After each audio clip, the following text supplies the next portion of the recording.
الحمد لله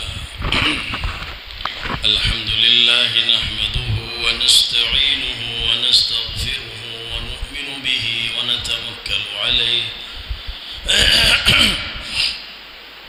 ونعوذ بالله من شرور أنفسنا ومن سيئات أعمالنا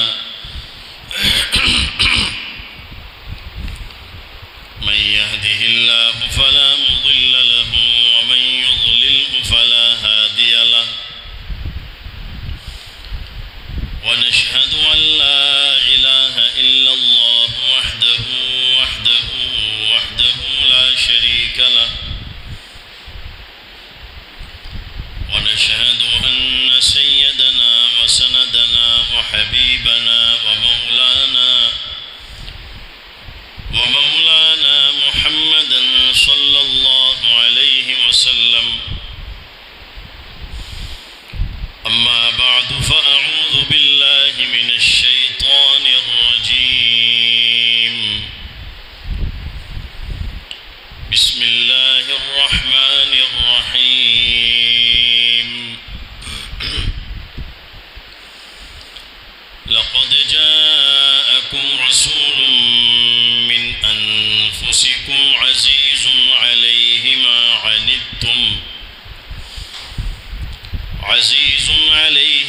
عنتم حريص عليكم بالمؤمنين رؤوف رحيم. فإن تولوا فقل حسبي الله لا إله إلا هو عليه توكلت وهو رب العرش العظيم.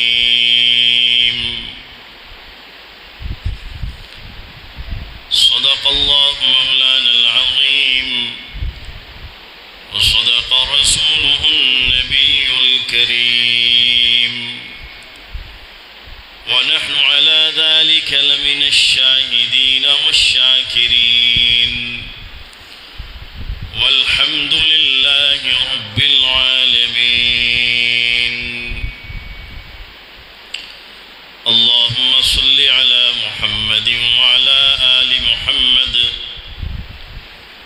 كما صليت على إبراهيم وعلى آل إبراهيم إنك حميد مجيد. اللهم بارك على محمد وعلى آل محمد كما باركت على إبراهيم وعلى آل إبراهيم إنك حميد مجيد. میرے واجب الاحترام محترم و مکرم مسلمان بھائی بزرگوں دوستوں،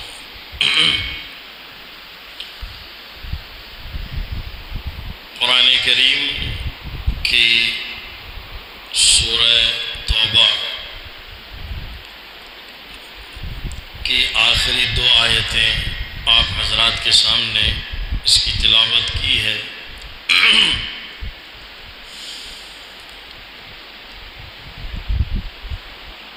اس آیت مبارکہ میں نبی کریم صلی اللہ علیہ وسلم کی بعثت کا تذکرہ ہے اور حضور اکرم صلی اللہ علیہ وسلم کی آمد کا تذکرہ ہے.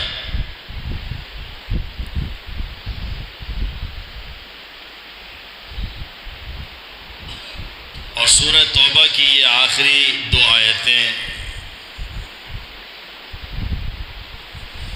بڑی عظیم الشان آیتیں ہیں.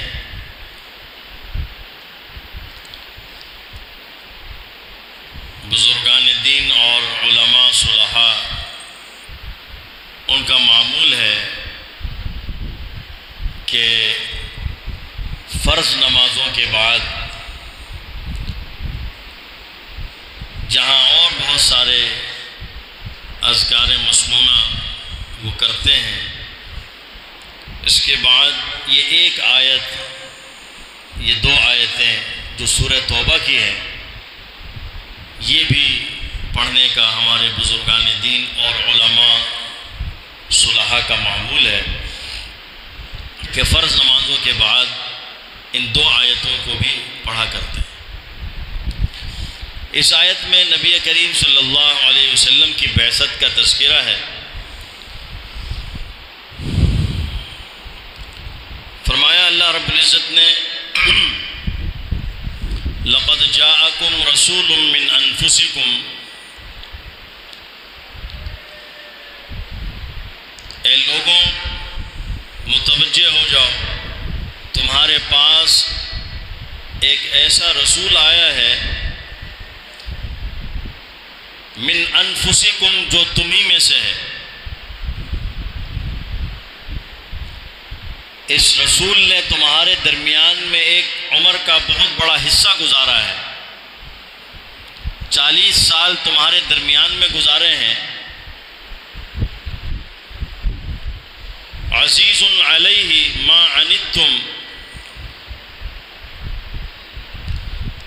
جس کو تمہاری ہر تکلیف بہت گراں معلوم ہوتی ہے۔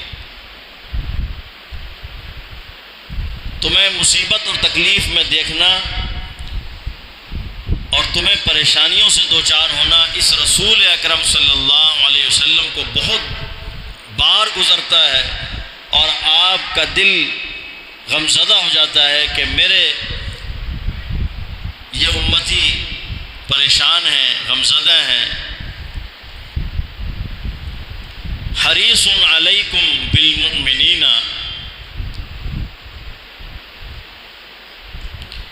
حریص علیکم، جسے تمہاری بھلائی کی دھن لگی ہوئی ہے کہ کس طرح تم لوگوں کو، اس امت کو بھلائی پہنچ جائے، اس روئے زمین کے ہر انسان کو بھلائی پہنچ جائے۔ بالمؤمنین رؤوف الرحیم، مومنوں کے لیے انتہائی شفیق، نہایت مہربان ہے۔ فَإِن تَوَلَّوْا فَقُلْ حَسْبِيَ اللَّهُ لَا إِلَٰهَ إِلَّا هُوَ، پھر بھی اگر یہ لوگ منہ موڑیں تو اے رسول اکرم صلی اللہ علیہ وسلم آپ ان سے کہہ دو کہ میرے لیے اللہ کافی ہے، لا الہ الا ہوا، اس کے سوا کوئی معبود نہیں، علیہ توکلت، اسی پر میں نے بھروسہ کیا، وہو رب العرش العظیم، اور وہی عرش عظیم کا مالک ہے۔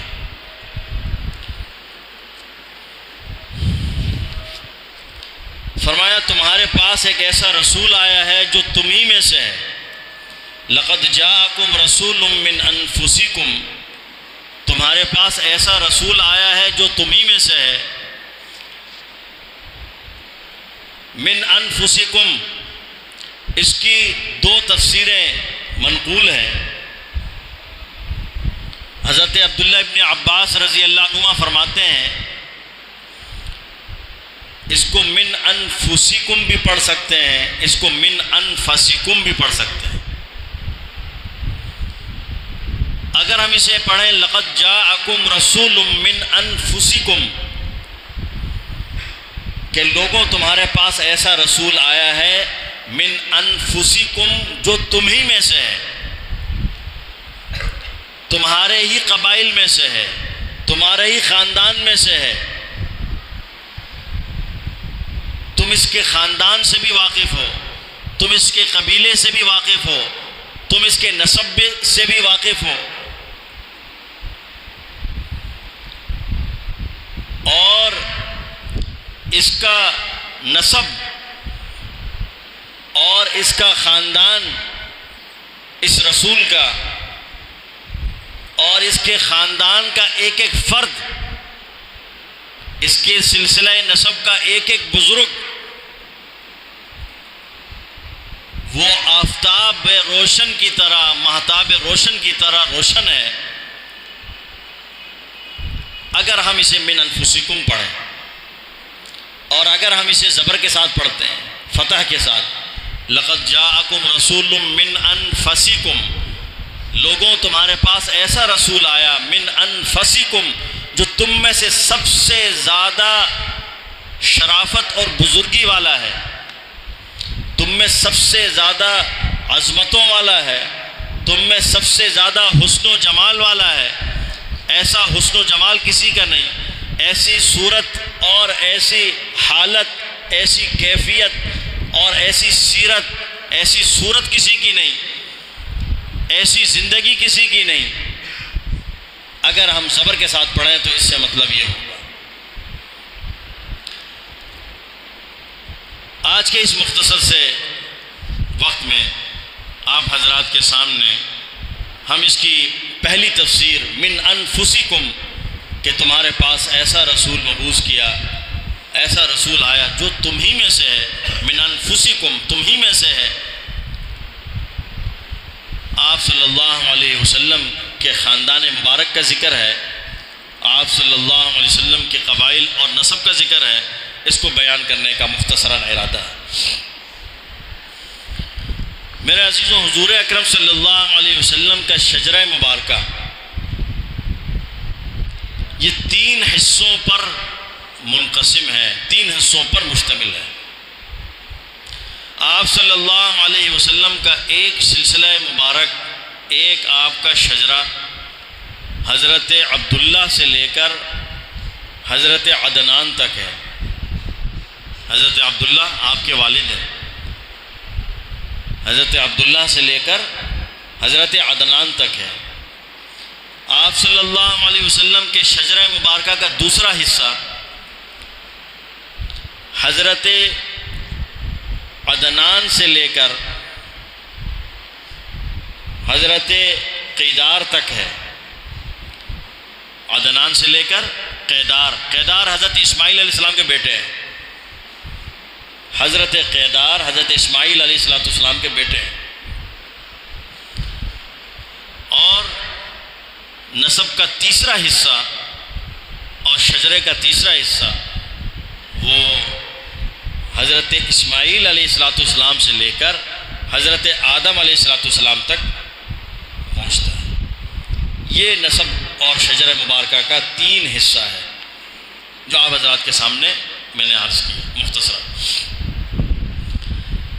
حضور اکرم صلی اللہ علیہ وسلم کا جو نسب اور شجرہ کا پہلا حصہ ہے جو حضرت عبداللہ سے لے کر حضرت عدنان تک ہے، اس میں آپ کی 21 پشتیں آتی ہیں۔ آج زمانے میں کوئی بھی ایسا شخص نہیں ہے، آج زمانے میں کوئی ایسا شخص نہیں ہے، کوئی ایسی ہستی نہیں ہے سوائے رسول اکرم صلی اللہ علیہ وسلم کے کہ آپ کا سلسلہ مبارک بھی اللہ پاک نے محفوظ فرما دیا اور قرآن کریم اللہ نے اس کی حفاظت کا ذمہ لیا۔ حضور اکرم صلی اللہ علیہ وسلم کی سیرت، آپ صلی اللہ علیہ وسلم کی زندگی اللہ پاک نے حفاظت کا ذمہ لیا۔ اسی طرح حضور اکرم صلی اللہ علیہ وسلم کا سلسلہ نسب اور شجرہ مبارکہ بھی محفوظ ہے۔ تو میں عرض یہ کر رہا ہوں کہ شجرہ مبارکہ کا جو پہلا حصہ ہے جو حضرت عبداللہ سے لے کر حضرت عدنان تک ہے، اس میں 21 پشتیں ہیں، اور دوسرا حصہ جو آپ صلی اللہ علیہ وسلم کے شجرہ مبارکہ کا ہے وہ حضرت عدنان سے قیدار تک ہے۔ یہ 39 پشتیں اس میں آتی ہیں، 39 پشتیں۔ اور شجرہ مبارکہ کا تیسرا حصہ جو حضرت اسماعیل علیہ السلام سے لے کر حضرت آدم علیہ السلام تک ہے، اس میں 20 پشتیں آتی ہیں۔ تو یہ 3 شجرہ مبارکہ اور نسب مبارک کا 3 حصہ ہے، تینوں حصے ہیں۔ ایک حضرت عبداللہ سے لے کر حضرت عدنان تک، ایک حضرت عدنان سے لے کر حضرت قیدار تک، اور ایک حضرت اسماعیل علیہ السلام سے حضرت آدم علیہ السلام تک۔ حدیث مبارکہ میں آتا ہے جناب رسول اللہ صلی اللہ علیہ وسلم آپ اپنا سلسلہ مبارک خود بیان فرمایا کرتے تھے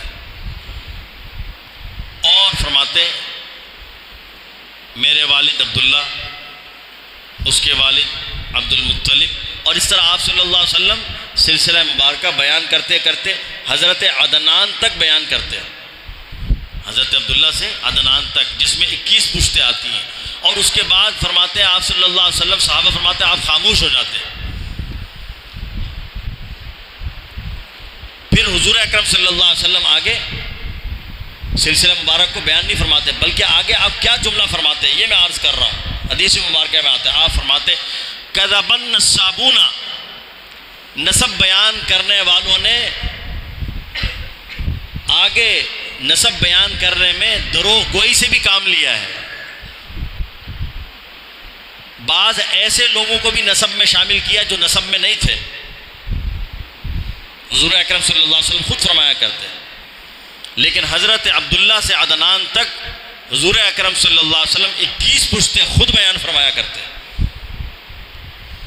کہ میرے والد یہ، میرے والد کے والد یہ، میرے والد کے والد یہ، اس طرح حضور اکرم صلی اللہ علیہ وسلم 21 پشتیں بیان فرمایا کرتے ہیں۔ اور میرے عزیزوں، یہ تو عرب جو ہے، عرب قوم، اللہ تعالیٰ نے انہیں حافظہ بھی بہت عطا فرمایا تھا صحابہ اکرام اجمعین کے دور میں، اور نسب کے یاد کرنے میں، نسب کے بیان کرنے میں یہ لوگ بہت ماہر تھے۔ آج تو ہم سے کوئی اپنا پوچھے آپ کے والد کون ہیں، فلاں بتا دیں گے، دادا کا نام سوچنا پڑتا ہے، دادا کا نام بتائیں گے، اچھا بھائی پر دادے کا نام کیا ہے، دادا کا نام یاد رہے یہی بڑی بات ہے، پردادا کا نام کہاں یاد رہتا ہے۔ لیکن عرب کی میں بات بتا رہا ہوں کہ وہ سلسلے اور شجرے کو یاد رکھنے میں بڑے ماہر تھے، اور وہ بڑے شوق سے اپنے شجرے بیان کیا کرتے تھے، میرا والد یہ فلاں فلاں، اور یہاں تک آتا ہے کہ یہ تو انسان ہے، گھوڑوں کے نسب بھی انہیں یاد ہوتے تھے، یہ گھوڑا ہے، اس گھوڑے کی نسل یہ ہے، اور اس کی نسل کہاں سے چلی ہے، اور فلاں سیدنا ابو بکر صدیق رضی اللہ تعالیٰ عنہ گھوڑوں کی نسل اور گھوڑوں کے جو ہے اس نسب کے اندر بہت ماہر تھے۔ عرب کا ایک ترہ امتیاز ہے، وہ یاد رکھا کرتے تھے، ان کو اللہ پاک نے حافظہ پڑھاتے تھے۔ نبی کریم صلی اللہ علیہ وسلم اپنا شجرہ خود بیان فرمایا کرتے تھے، اور حضرت عبداللہ سے لے کر حضرت عدنان تک، اس کے بعد نبی کریم صلی اللہ علیہ وسلم خاموش ہو جاتے، اور پھر آپ صلی اللہ علیہ وسلم بیان نہیں فرمایا کرتے تھے۔ اور اس سے آگے کا جو شجرہ ہے وہ توریت سے ماخوذ ہے، توریت میں جہاں نبی کریم صلی اللہ علیہ وسلم کی پیدائش کا ذکر ہے، کتاب پیدائش وہاں سے ماخوذ ہے، اور وہاں سے جو ہے نقل کیا گیا ہے، اور پھر تحریف شدہ توریت میں بھی بہت تحریف ہوئی اور دوسری کتابوں میں، تو لہٰذا حضور اکرم صلی اللہ علیہ وسلم جس کو بیان نہیں فرمایا کرتے تھے۔ ہاں ویسے تاریخی اعتبار سے اگر کوئی پڑھنا چاہے تو اس کی اجازت ہے، پڑھ سکتا ہے، لیکن نسب کے طور پر اس کو بیان کرنا یہ علماء اس سے منع فرماتے ہیں۔ صرف حضرت عبداللہ سے لے کر عدنان تک جو ہے نسب بیان کرنے کی علماء اجازت دیتے ہیں، جس کو خود حضور اکرم صلی اللہ علیہ وسلم بھی بخاری شریف اور مسلم شریف کی روایات ہیں کہ آپ صلی اللہ علیہ وسلم بیان فرمایا کرتے تھے۔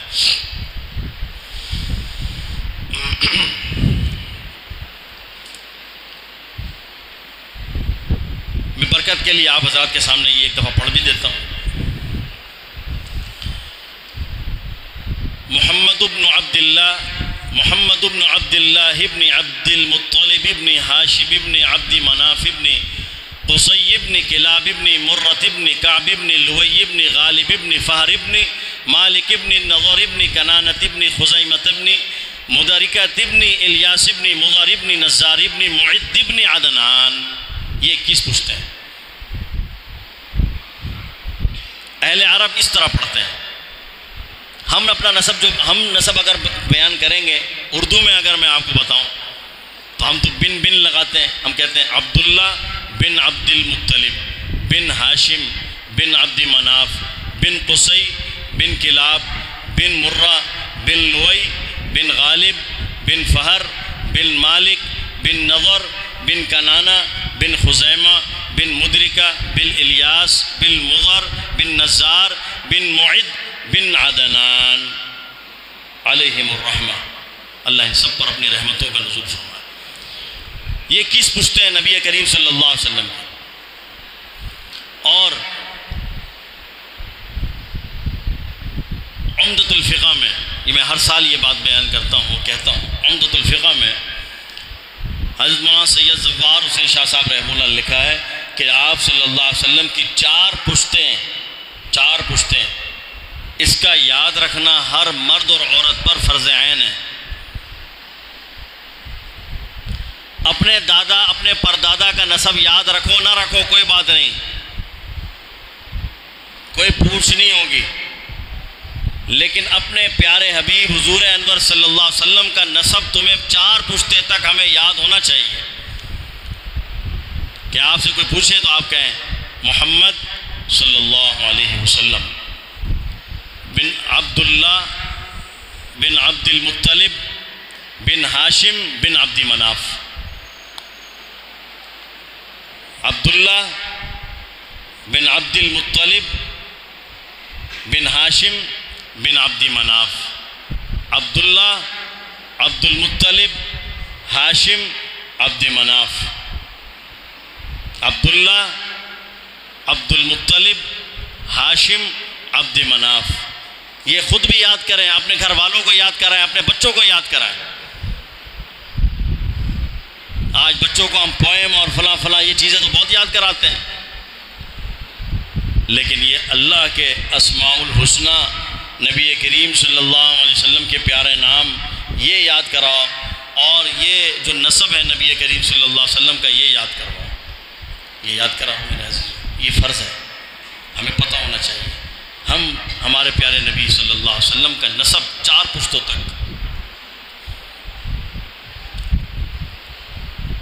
محمد بن عبداللہ بن عبد المطلب بن ہاشم بن عبد مناف، یہ 4 پشتوں تک۔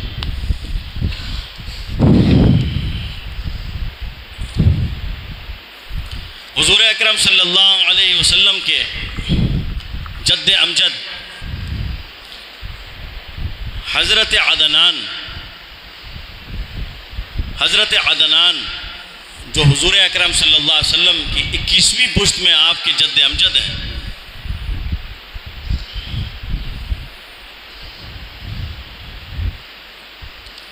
عبداللہ ابن عباس رضی اللہ عنہما فرماتے ہیں کہ عدنان، معد، ربیعہ، خزیمہ اور اسد یہ سب ملت ابراہیمی پر تھے، حضرت ابراہیم علیہ السلام کی جو ملت ہے ان پر تھے، اور فرمایا کرتے تھے حضرت عبداللہ ابن عباس رضی اللہ عنہما ان کا ذکر خیر اور بھلائی کے ساتھ کرو۔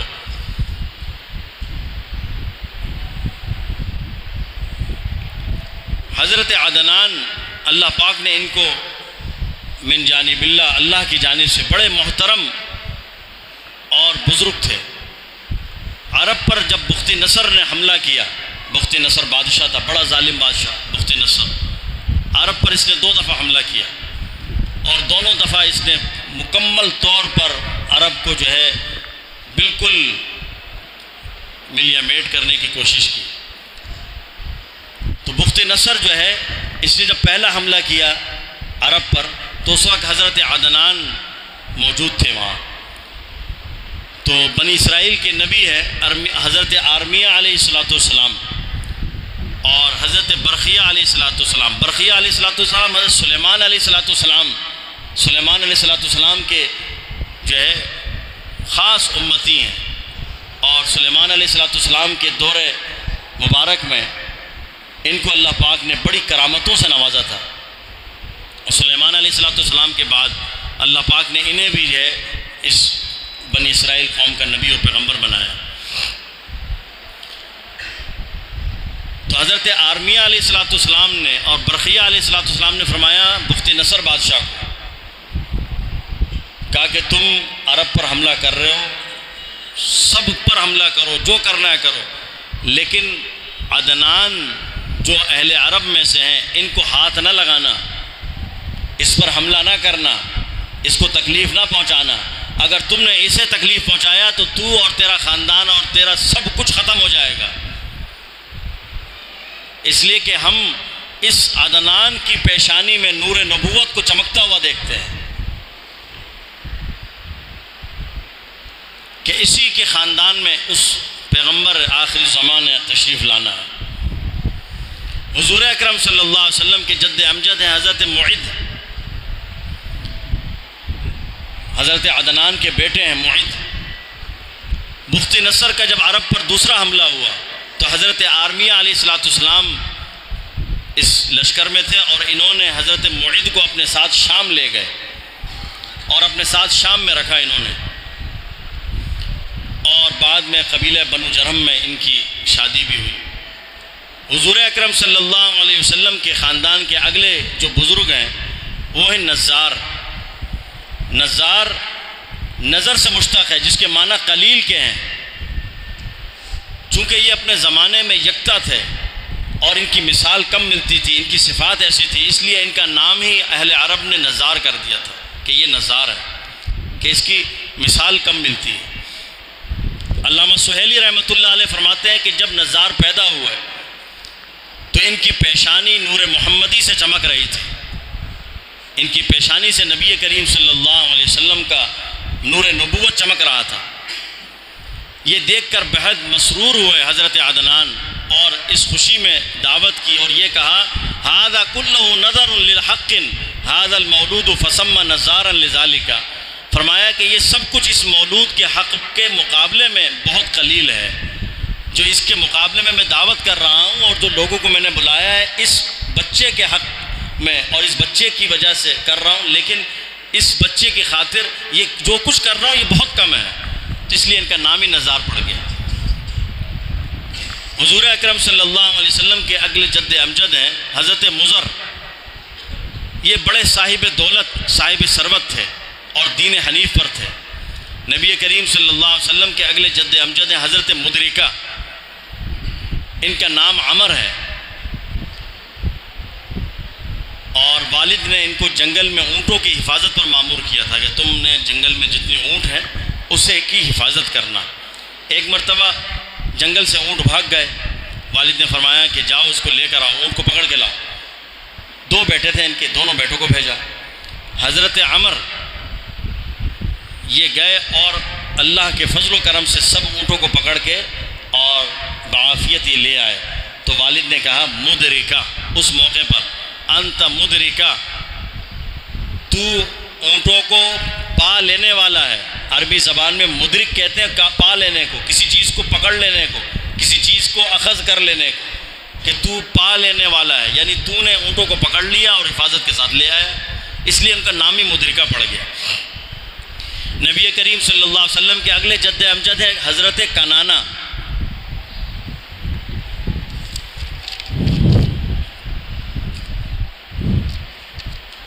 اور ان کا ذکر حدیث میں بھی آتا ہے۔ حضور اکرم صلی اللہ علیہ وسلم نے فرمایا، حدیث مبارکہ میں مسلم شریف کی روایت ہے، آپ صلی اللہ علیہ وسلم نے فرمایا ان اللہ اصطفیٰ من ولد آدم اسماعیل، اللہ پاک نے حضرت ابراہیم علیہ السلام کی اولاد میں سے حضرت اسماعیل علیہ السلام کو چنا۔ ان اللہ اصطفیٰ من ولد ابراہیم اسماعیل، حضرت اسماعیل علیہ السلام کو اللہ پاک نے ابراہیم علیہ السلام کی اولاد میں سے چنا۔ واصطفیٰ من ولد اسماعیل بنی کنانہ، اور اللہ پاک نے حضرت اسماعیل علیہ السلام کی اولاد میں سے بنو کنانہ کو چنا۔ واصطفیٰ من بنی کنانہ قریشن، اور بنو کنانہ سے اللہ پاک نے قریش کو چنا۔ واصطفیٰ من قریش من بنی ہاشم، اور قریش سے اللہ پاک نے بنو ہاشم کو چنا۔ واصطفانی من بنی ہاشم، اور مجھے اللہ نے بنو ہاشم سے چنا۔ اسی کو قرآن کریم اللہ نے فرمایا اللہ یصطفی من الملائکۃ رسلا ومن الناس، یہ انبیاء علیہ السلام کی جو جماعت ہے، یہ جو رسولوں کی جماعت ہے، یہ جو پیغمبروں کی جماعت ہے، یہ ویسی کوئی جماعت نہیں ہے بلکہ یہ چنی ہوئی جماعت ہے۔ اللہ پاک انہیں چنتا ہے، اللہ پاک کی چنیدہ جماعت ہے۔ اللہ یصطفی من الملائکۃ رسلا ومن الناس، انسانوں اور فرشتوں میں سے اپنے پیغام کو آگے پہنچانے کے لیے اللہ پاک چنتے ہیں۔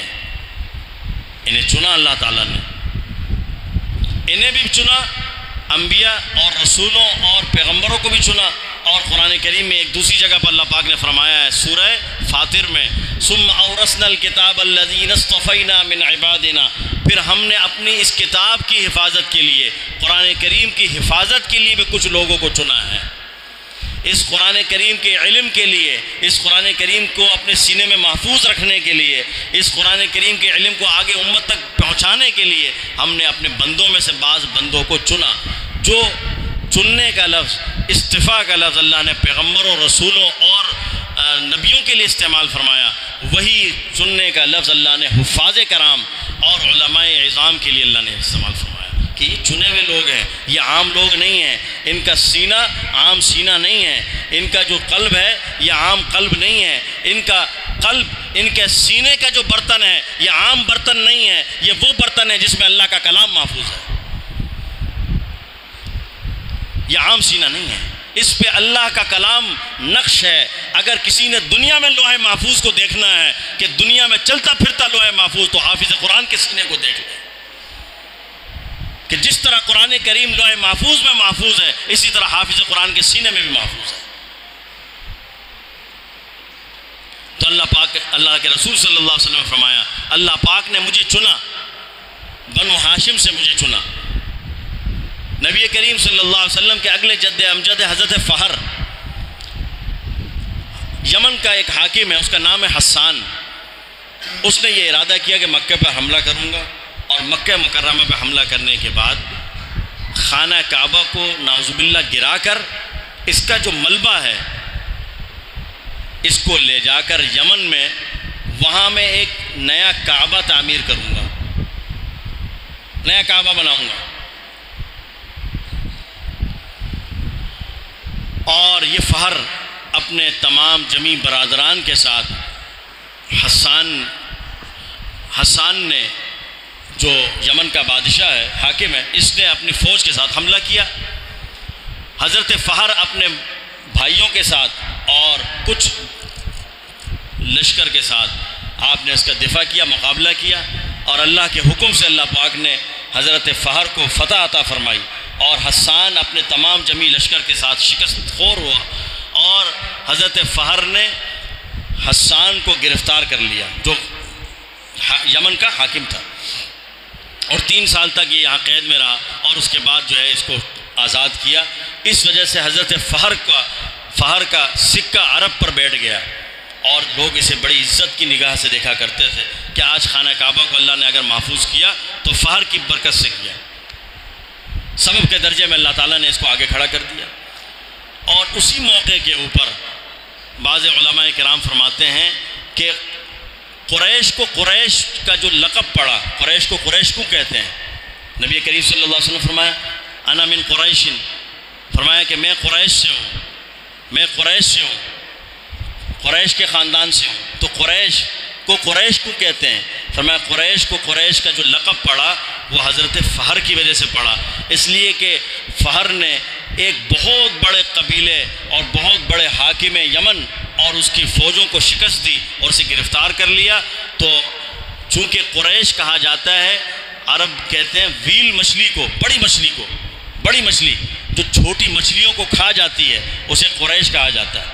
قریش کہتے ہیں وہ مچھلی جو وہ بڑی مچھلی کی جو چھوٹی مچھلیوں کو کھا جائے، تو کہا کہ یہ قریش کا لقب اس کو اس لیے دے رہے ہیں کہ اس نے بڑے حاکم اور اس کی فوج کو ختم کر دیا، اس لیے اس کو قریش کا لقب دیا۔ وَقُرَيْشُ الَّتِي يَسْكُنُ الْبَحْرَ بِهَا سُمِّيَتْ قُرَيْشٌ قُرَيْشًا، فرمایا قریش کو قریش اس لیے کہتے ہیں، الَّتِي يَسْكُنُ الْبَحْرَ، وہ مچھلی جو بحر، جو سمندر اور دریا میں رہتی ہے، بِهَا سُمِّيَتْ قُرَيْشٌ قُرَيْشًا، اسی وجہ سے قریش کو قریش کہا جاتا ہے۔ حضور اکرم صلی اللہ علیہ وسلم کے اگلے جد امجد ہیں حضرت کعب پنڈلی کو کہتے ہیں، کعب پنڈلی کو کہتے ہیں۔ یہ جو ہمارے پیر کا جو اوپر والا حصہ اسے کعب کہتے ہیں، کعب، ابھرا ہوا حصہ۔ ان کا نام اس وجہ سے پڑا کہ ان کی شان اور ان کی صفات ایسی تھی کہ ان کی صفات اور ان کی ذات اور شان کی وجہ سے، ان کی علو شان کی وجہ سے اور ان کی بزرگی کی وجہ سے ان کا نام کعب پڑ گیا کہ یہ اپنے جو ہے قبائل میں یا اپنے لوگوں میں بڑی شان والے ہیں. اللہ پاک نے اس کو بڑی شان عطا فرمائی ہے، اس لیے یہ کعب ہے. حضور اکرم صلی اللہ علیہ وسلم کے اگلے جد امجد حضرت کلاب، اور ان کو کلاب بھی کہتے ہیں. ان کا نام حکیم ہے، چونکہ یہ شکاری کتے بہت پالا کرتے تھے، اس وجہ سے ان کا نام کلاب پڑ گیا. عربی زبان میں کلب کتے کو کہتے ہیں، کاف سے، کاف کلب، اور ایک ہے قلب قوف سے. قلب کا معنی دل ہے اور کلب کا معنی کتا ہے. حرف بدلنے سے معنی بدل گیا. تو یہ کتے بہت پالا کرتے تھے، شکاری کتے. شکاری کتے پالنے کی اجازت ہے، ویسی شوقیہ کتے پالنے کی اجازت نہیں ہے جیسے آج کل ہمیں شوق چڑھا ہوا ہے کہ بھائی وہ فلاں کتا گھر میں پالا ہوا ہے. کیوں؟ شوق ہے.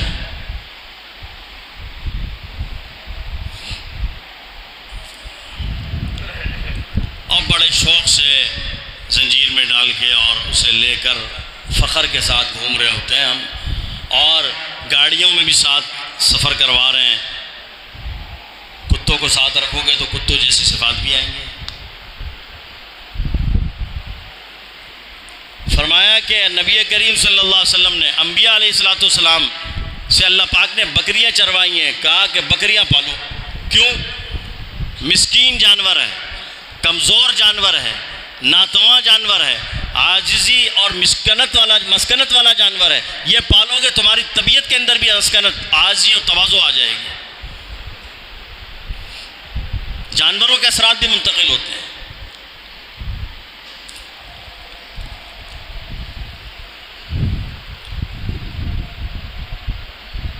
اونٹ پالنے والا فرمایا کہ غصے والا ہوگا، حسد و بغض والا ہوگا، تکبر والا ہوگا. اس لیے کہ اونٹ تکبر والا جانور ہے، اونٹ حسد والا جانور ہے، اپنے دشمن کو کئی سالوں تک نہیں بھولتا.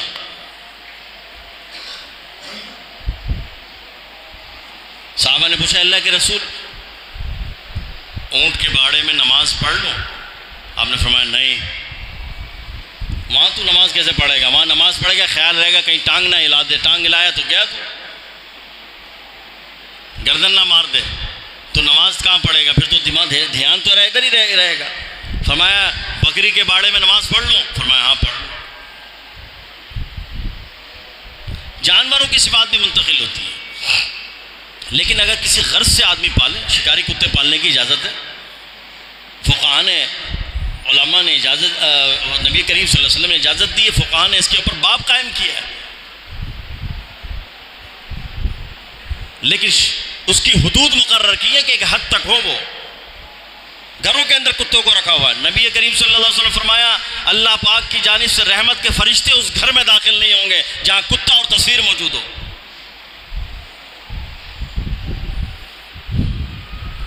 کسی کی تصویر لگانا جائز نہیں ہے،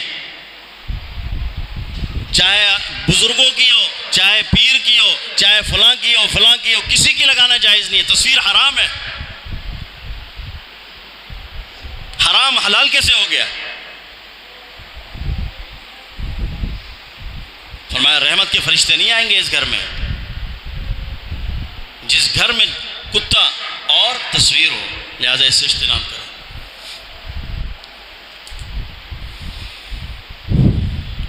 تو حضرت قصی یہ شکاری کتے پالا کرتے تھے، اور ان کی شادی ہوئی ہے مکہ مکرمہ کے جو حاکم ہیں، حاکم مکہ حضرت خلیل نے اپنی بیٹی سے ان کی شادی کی حضرت حبہ سے. اور جہیز میں کیا دیا یہ بھی سن لو. جہیز میں اپنی بیٹی کو خانہ کعبہ اور مکہ مکرمہ اس کے حاکم تھے.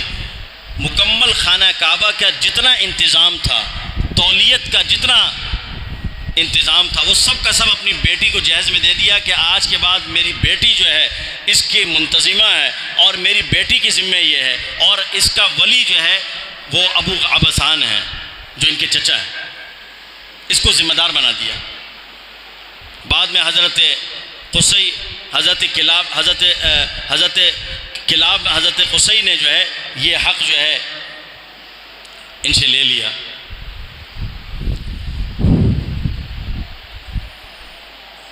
اور حضرت قصی وہ شخص ہیں کہ جنہوں نے جو ہے جب تولیت کا نظام ان کے پاس آیا تو خانہ کعبہ میں انہوں نے بہت سارے رفاہی ادارے قائم کیے جو آج تک قائم ہیں.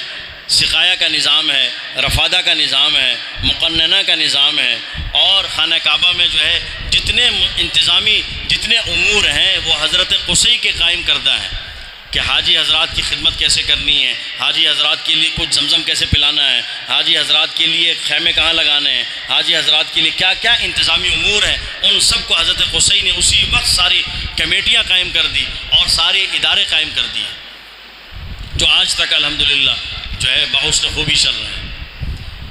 نبی کریم صلی اللہ علیہ وسلم کے اگلے جد امجد حضرت عبد مناف ان کا نام مغیرہ ہے. جب پیدائش ہوئی ان کی تو والدہ انہیں خانہ کعبہ میں بت رکھے ہوئے تھے، تو ایک بت تھا منات، پیدا ہونے کے بعد اس کے پاس لے گئی، اس کے بعد سے ان کا نام عبد مناف پڑ گیا. اللہ پاک نے ان کو بڑا حسن و جمال عطا فرمایا تھا اور حسن و جمال کی وجہ سے ان کا لقب پڑا قمر البطحاء. قمر البطحاء، بطحا کا چاند ہے، چودھویں کا چاند، بطحا وادی کا چودھویں کا چاند ہے. حضور اکرم صلی اللہ علیہ وسلم کے اگلے جد امجد حضرت ہاشم، ان کا نام ہے عمر اور لقب ہے عمرو العلا. ہاشم ان کا نام کیسے پڑا؟ ایک بار مکہ مکرمہ میں قحط کا زمانہ تھا اور کھانے پینے کی اشیاء ختم ہو گئی، تو انہوں نے بہت سارا آٹا منگوایا تجارتی قافلے سے، اور منگوانے کے بعد اس کی روٹیاں بنوائی، اور روٹیاں بنوانے کے بعد بڑے بڑے برتنوں میں اس روٹی کو توڑ کر ڈالا اور شوربہ بنا کے، جسے سرید کہتے ہیں، اس کو ڈال کے توڑ کے بنایا. اس کو عربی زبان میں روٹی کو جو ہے توڑنا اور توڑ کر شوربے میں ڈالنا، اس کو حشمہ کہتے ہیں. اس وجہ سے ان کا نام ہاشم پڑ گیا اور انہوں نے خوب لوگوں کو کھلایا. حضرت ہاشم جو حضور اکرم صلی اللہ علیہ وسلم کے جد امجد ہیں، یہ مدینہ منورہ ان کا جانا ہوا تجارت کے لیے، اور وہاں انہوں نے بنو نجار میں جا کر سلمہ نامی لڑکی سے ان کا نکاح ہوا. سلمہ نامی لڑکی سے شادی ہوئی اور اس لڑکی کو حمل ٹھہرا، اور حضرت ہاشم واپسی میں رستے میں آ رہے تھے تو تجارتی قافلے کے ساتھ غزہ کے مقام پر ان کا انتقال ہو گیا. غزہ کے مقام پر ہاشم کے بھائی ہیں مطلب، ہاشم کے بھائی ہیں مطلب. ان کو جب خبر ہوئی کہ میرا بھائی انتقال ہو گیا ہے، اور بعد میں جو ہے حضرت ہاشم کے ہاں لڑکا پیدا ہوا جہاں نکاح ہوا تھا ان کا، اور کچھ عرصے کے بعد حضرت مطلب اس ارادے سے تشریف لے گئے مدینہ منورہ کی طرف کہ میں جا کر اپنے بھتیجے کو، میرے بھائی کا بیٹا ہے، میں لے آؤں تاکہ میں اس کی پرورش کروں. وہ یتیمی کی حالت میں وہاں زندگی گزار رہا ہے، میں لے کے آ جاؤں. اور اس ارادے سے مدینہ منورہ آئے، اور آنے کے بعد اپنے اس بھتیجے کو، جس کا نام والدہ نے رکھا ہے شیبۃ الحمد، شیبہ، جب پیدا ہوئے تو سر کے بالوں میں سے ایک بال سفید تھا،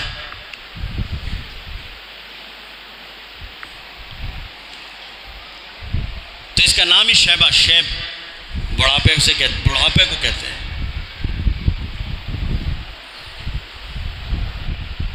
شیبۃ الحمد کہ یہ قابل تعریف بڑھاپا ہے.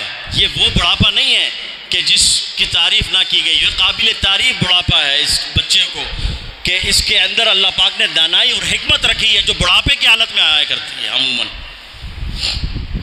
سفید بال آ جانے کے بعد جو دانائی اور حکمت آتی ہے اللہ پاک نے اس کو بچپن میں دے دی ہے.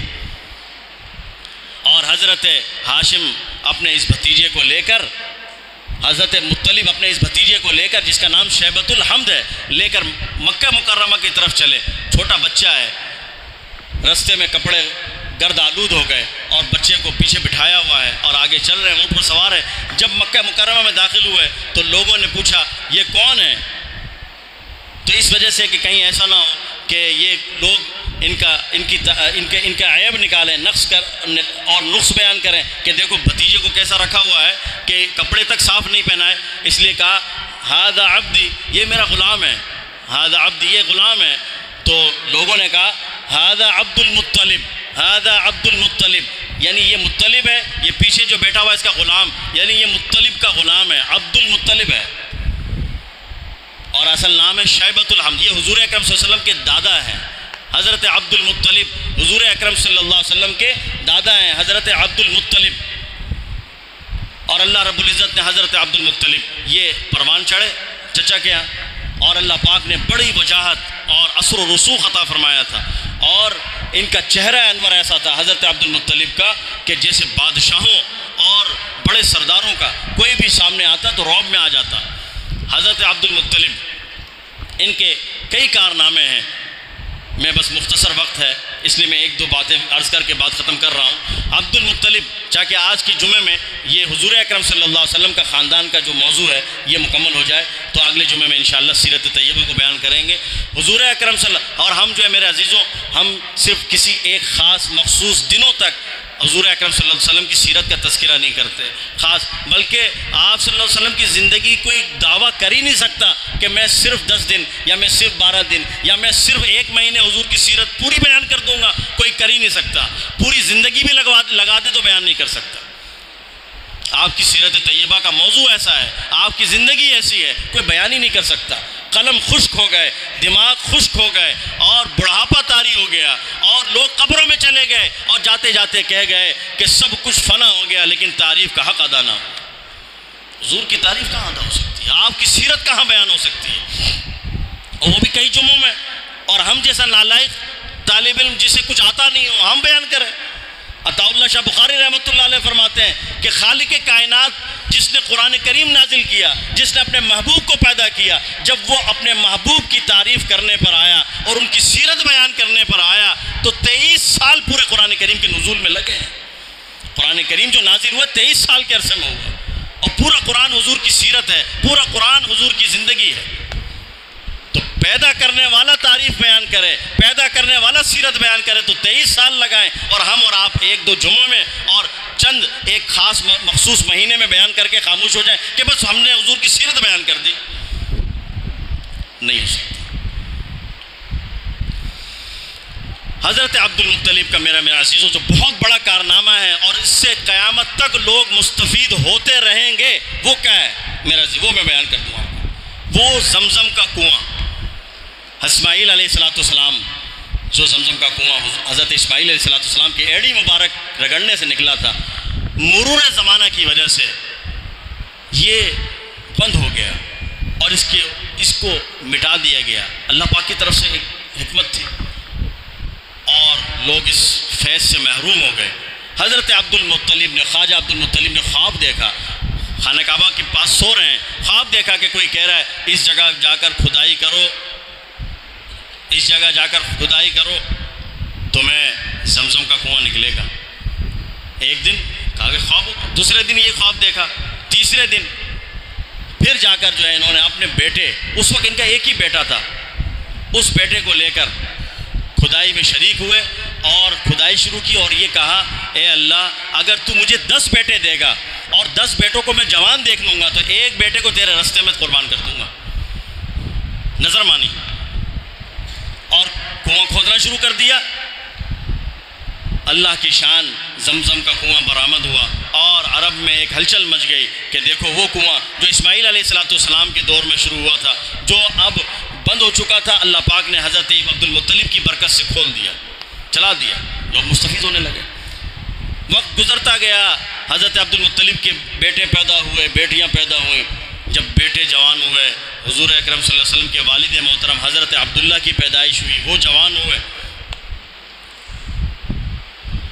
15 سال 16 سال 17 سال کی عمر میں پہنچے۔ خواب دیکھا حضرت عبد المطلب نے، کوئی کہہ رہا ہے اوفی بنظرک، اپنی نظر تو پوری کرو، منت مانی تھی وہ کون پوری کرے گا، منت پوری کرو۔ خواب سے بیدار ہوئے، ایک دن دوسرا دفعہ پھر خواب دیکھا، اوفی بنظرک، اپنی نظر پوری کرو۔ اب اٹھے اور کہا کہ اچھا میں نے تو نظر مانی تھی کہ میں اپنے بیٹے کو سب بیٹوں میں قرعہ ڈالی، اور حضور کے والد محترم حضرت عبداللہ سب بھائیوں میں انتہائی حسین و جمیل، بہنوں کو بھی بھائیوں کو بھی سب سے زیادہ جو محبت تھی حضرت عبداللہ سے تھی۔ قرعہ ڈالی، نام حضرت عبداللہ کا نکلا، کہا کہ چلو میں اس کو ذبح کرنے لے جا رہا ہوں، میں نے تو اللہ سے نظر مان لی۔ بہنیں قدم پکڑ لیے، باپ کے پاؤں پکڑ لیے اور کہا ہمیں ذبح کر دو۔ بھائیوں نے کہا ہمیں ذبح کر دو اس کی جگہ پر، ہمارے بھائی عبداللہ کو لے کے نہ جاؤ، اتنا پیارا بھائی ہمارا، اسے ذبح نہ کرے۔ کہا اس کی قرآن میں تو اس کا نام نکلا ہے اللہ کی طرف سے۔ کہا اچھا یہ کریں کہ آپ 10 اونٹ قرآن میں رکھیں اور حضرت عبداللہ کا نام بھی رکھیں، جو نکل جائے وہ۔ بہرحال حضرت عبد المطلب نے اس طرح قرعہ ڈالا، پھر حضرت عبداللہ کا نام نکلا، اس طرح کرتے کرتے کرتے 100 اونٹ تک پہنچ گئے، اور جب 100 اونٹ پہ پہنچے تو حضرت عبداللہ کا نام نہیں نکلا، اونٹ کا قرعہ نکلا 100 اونٹ ذبح کرنے کا، تو لہٰذا 100 اونٹ ذبح کیے، خواجہ عبد المطلب نے 100 اونٹ ذبح کیے۔ حضرت عبداللہ، حضور اکرم صلی اللہ علیہ وسلم فرمایا کرتے تھے انا ابن الذبیحین، میں تو 2 ذبیحوں کا بیٹا ہوں، انا ابن الذبیحین، میں 2 ذبیحوں کا بیٹا ہوں۔ میرے والد جد امجد حضرت اسماعیل علیہ السلام کو بھی ذبح کرنے کے لے کے گئے تھے، حضرت ابراہیم علیہ السلام، اللہ پاک نے جنت سے مینڈھا بھیجا اور مجھے فدیے میں، اور میرے والد کو جد امجد کو بچا لیا اللہ پاک نے، حضرت اسماعیل علیہ السلام۔ اسی طرح میرے والد حضرت عبداللہ کو بھی ذبح کرنے کے لیے لے کے جا رہے تھے، اللہ پاک نے 100 اونٹ ذبح کروا دیے۔ انا ابن الذبیحین، میں 2 ذبیحوں کا بیٹا ہوں۔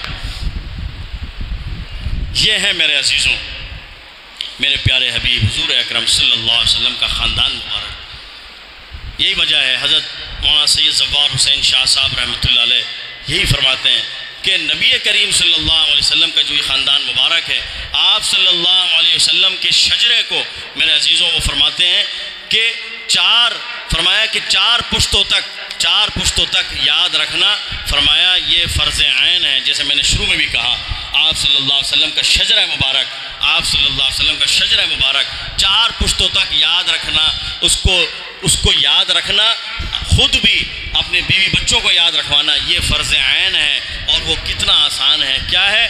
میں نے شروع میں بھی عرض کیا، عبداللہ، عبد المطلب، ہاشم، عبد مناف، عبداللہ بن عبد المطلب بن ہاشم بن عبد مناف۔